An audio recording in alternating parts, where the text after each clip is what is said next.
दुनिया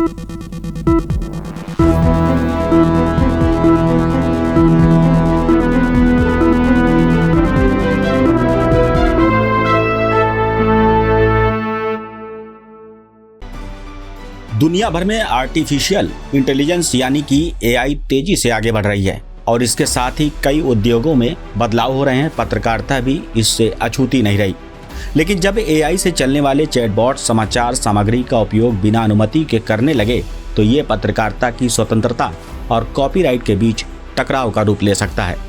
इसी तरह का एक विवाद भारत में खड़ा हो गया है, जहां देश के सबसे बड़े समाचार संगठनों ने अमेरिकी एआई स्टार्टअप ओपन एआई के खिलाफ मुकदमा दायर करने की तैयारी कर ली है।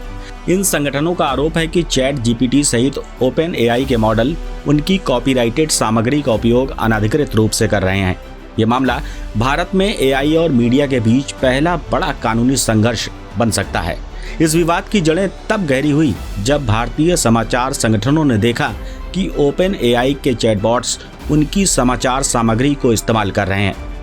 भारत के शीर्ष मीडिया हाउस, जिनमें Hindustan times, Indian express, network 18 और एनडीटीवी शामिल हैं, ने दावा किया है कि ओपन एआई ने उनकी कॉपीराइटेड रिपोर्टों को बिना अनुमति के अपने एआई मॉडल के प्रशिक्षण के लिए इस्तेमाल किया है।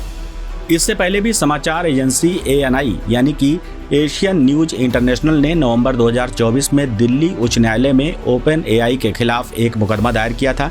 एएनआई का आरोप था कि चैट जीपीटी ने उसकी कॉपीराइटेड सामग्री का उपयोग किया और कई बार गलत जानकारी को एएनआई के नाम से पेश किया। समाचार संगठनों ने क्या आपत्ति जताई वो आपको बताते हैं।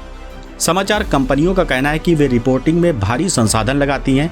रिपोर्ट्स की टीम रिसर्च, ग्राउंड रिपोर्टिंग और संपादन की प्रक्रिया में काफ़ी मेहनत होती है। लेकिन एआई, विशेष रूप से चैट जीपीटी जैसे बड़े भाषा मॉडल, बिना अनुमति के इन समाचारों का इस्तेमाल करते हैं और उन्हें अपने उत्तरों में शामिल कर लेते हैं। इन संगठनों ने अनधिकृत उपयोग, राजस्व की हानि, गलत सूचना के जोखिम के तमाम तर्क दिए हैं। संगठनों ने बताया कि ओपन एआई उनकी समाचार रिपोर्टों को बिना लाइसेंस और अनुमति के इस्तेमाल कर रहा है। जब लोग एआई से समाचार प्राप्त कर सकते हैं तो वे मूल वेबसाइटों पर जाने की जरूरत महसूस नहीं करते। इससे समाचार संगठनों की विज्ञापन और सब्सक्रिप्शन से होने वाली आय पर असर पड़ता है। एआई मॉडल कभी कभी गलत जानकारी उत्पन्न कर सकते हैं, जिससे समाचार संगठनों की विश्वसनीयता पर सवाल उठ सकता है। इस विवाद पर ओपन एआई ने बचाव करते हुए कहा कि उनका एआई मॉडल सार्वजनिक रूप से उपलब्ध जानकारी का उपयोग करता है और ये फेयर यूज के अंतर्गत आता है। उन्होंने ये भी कहा कि वे कई मीडिया संगठनों के साथ साझेदारी कर रहे हैं और भारत में भी ऐसे अवसर तलाश रहे हैं।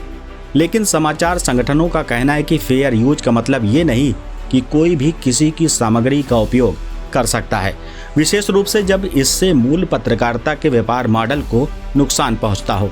आपको बता दें कानून क्या कहता है। भारत में कॉपीराइट कानून बहुत स्पष्ट रूप से कहता है कि बिना अनुमति के किसी की सामग्री का पुनः प्रकाशन अवैध है।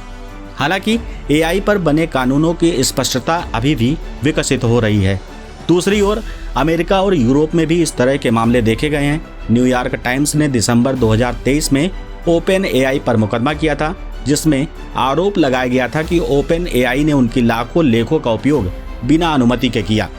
यदि भारतीय समाचार संगठनों का ये मुकदमा सफल होता है तो ये ओपन एआई और अन्य एआई कंपनियों के लिए एक बड़ा झटका हो सकता है।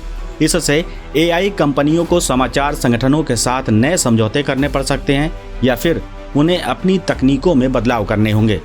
इसके अलावा ये मामला भारत में डिजिटल पत्रकारिता और एआई के बीच संबंधों को फिर से परिभाषित कर सकता है।